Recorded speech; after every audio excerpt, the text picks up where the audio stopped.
Hola, continuamos con el curso de electrónica analógica, precisamente con el tema de amplificadores operacionales. En esta oportunidad continuamos con el amplificador de diferencia. Veamos entonces algo interesante que ocurre acá con este tipo de amplificador diferencial, y es cuando precisamente eh, este conjunto de resistencia R1, R2, R3, R4 son iguales o tienen unas razones iguales o una relación iguales. ¿A qué me refiero con esto? Aquí pasa algo interesante cuando la relación R1 entre R2 es igual a la relación R3 entre R4. Cuando esta relación se da, se dice que este circuito formado por estas cuatro resistencias forman un puente balanceado. Recordemos entonces la ecuación que hallamos en la clase número 6. Dejaré en la descripción del video, de este video, el enlace a esa clase para que recuerden cómo hallamos entonces o cómo llegamos a esta expresión del amplificador diferencial. Observemos que teníamos este signo que implicaba justamente el nombre del amplificador de diferencia. Veamos entonces qué ocurre si esta relación que tenemos de R1 sobre R2 igual a R3 sobre R4 la sustituimos en esta ecuación encontrada en la clase anterior. Veamos entonces, si consideramos esto, entonces observamos lo siguiente. R1 es igual a R3, entonces R1 colocamos acá R3, observamos por este lado que R2 la dejamos igual y del denominador tenemos R3 más R4, donde R4, observen acá que R4 es igual a R2. Lo podemos llamar como una relación R1 entre R2 o pueden ver claramente acá que R1 es igual a R3 y R2 es igual a R4. Cuando manipulamos esta ecuación, ¿verdad? R4 seguimos acá igual a R2. Cuando manipulamos esta ecuación, nos encontramos con lo siguiente. Entonces nosotros nos encontramos que esta ecuación de salida es directamente la diferencia de B2 y B1. Importante porque ahora entonces la ganancia del amplificador diferencial al formar esta relación de estas cuatro resistencias iguales, nos queda que forma la ganancia precisamente del amplificador de diferencia.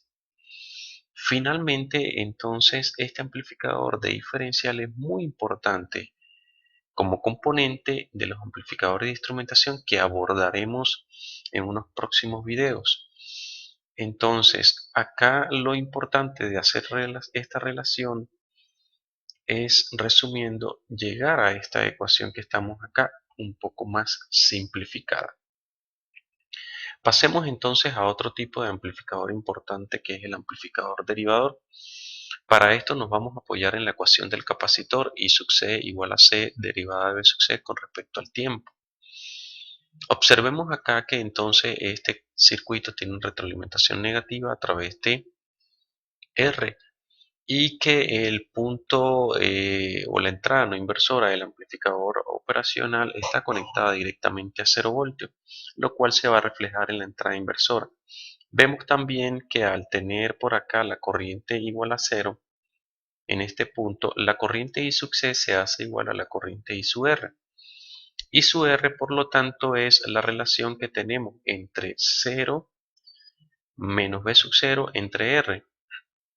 Manipulando un poco estas dos ecuaciones, llegamos a que 0 menos B sub 0 sobre R es igual a C, la derivada de B sub C con respecto al tiempo. Desarrollando un poco más esta ecuación, llegamos a que B sub 0 es igual a menos RC por la derivada de B sub C con respecto al tiempo. Pero observemos algo, que el voltaje en el capacitor, esto al ser un elemento pasivo, la corriente o el capacitor tiene esta polaridad porque las corrientes entran por el positivo en los elementos pasivos. Si nosotros buscamos el potencial o el voltaje acá en el capacitor, vemos que directamente este capacitor está conectado acá a 0 voltios y se conecta en paralelo a B sub I, por lo tanto B sub C es igual a B sub I. Al sustituir esta ecuación o esta expresión en esta ecuación encontrada, podemos encontrar una relación directa de b sub 0 con b sub i. Podemos observar entonces que la salida de este señor del amplificador derivador va a ser directamente la derivada de la señal b sub i por un factor de multiplicación RC. Es la constante de tiempo, básicamente lo que tenemos allí.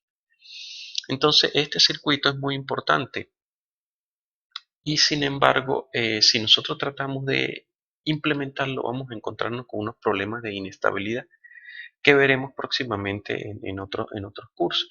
Ese problema de inestabilidad no es más que la ganancia a lazo abierto a medida que aumenta la frecuencia, una ganancia que vimos por allá en el primer video que llamamos AB0, que es la fuente controlada de tensión que está internamente en el amplificador operacional, se va a ver afectada a medida que aumenta la frecuencia. Entonces, a medida que aumenta la frecuencia, esta ganancia va disminuyendo.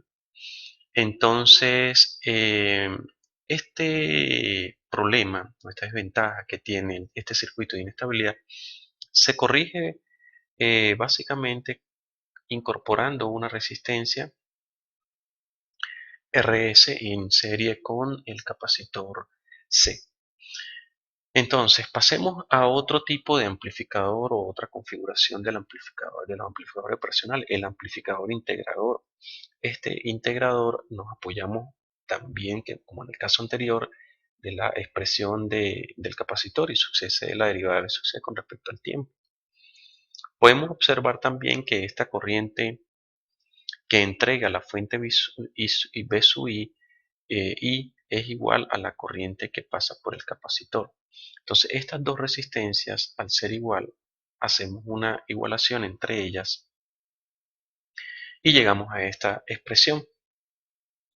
Seguidamente manipulamos un poco la ecuación considerando entonces, observen acá, considerando entonces que B sub 0, en este caso, o mejor dicho, B sub i, si la corriente está fluyendo en este sentido, el capacitor tiene esta polaridad, entonces yo puedo decir acá que el voltaje en el capacitor es igual a menos B sub 0. Entonces, con esa consideración de B sub C igual a menos B sub 0, sustituyo eso en esta expresión y encontramos, al manipular esta expresión, entonces nosotros encontramos que B sub 0 es igual a menos 1 entre RC 0 por T, B sub I de T más B sub 0 inicial. Recuerden que para cancelar la derivada acá nosotros aplicamos en ambas expresiones la integral para poder eliminar esto que está acá. Por eso me sale este 1 entre RC B sub I de T. Este B sub 0 en T igual a 0 es el voltaje inicial del capacitor, es decir, el B sub 0 para cuando T igual a 0. Es importante las aplicaciones que tiene este pequeño circuito en configuración integrador. Observemos, lo podemos usar en generadores de función, es decir, esos generadores que tenemos en los laboratorios que nos permiten entregar una señal triangular, diente de sierra, cuadrada, senoidal. Lo podemos usar en filtros activos, en convertidores analógicos digitales, en controladores analógicos digitales. Como pueden ver, tiene un amplio campo de aplicación este circuito integrador. Bueno, dejemos este video en el punto que nos encontramos y continuamos en un próximo video.